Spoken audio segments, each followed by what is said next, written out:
Assalamualaikum warahmatullahi wabarakatuh. Wilujeng enjing, salam sejahtera kanggo urang sadayana.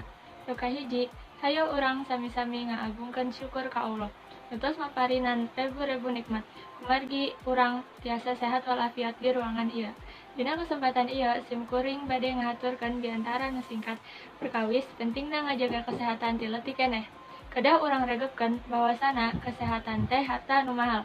Tiasa dibayangkeun mun urang kaserang penyawat jantung. Biasa dibayangkan oge kedah sabaraha artos nu kedah dikaluarkeun kanggo ngobatan penyawat eta. Sareng deui, acan tangtu penyawat eta teh tiasa diobatan, atanapi tiasa nyebabkeun kematian. Kumargi kitu, ngajaga kesehatannya eta hiji hal anu pang pentingna. Upami urang tiasa ngajagana, urang tiasa lancar ngalaksanakeun kegiatan sapopoe, sareng tiasa ngaraih prestasi nu sae kanggo masa nu dipika kayunan.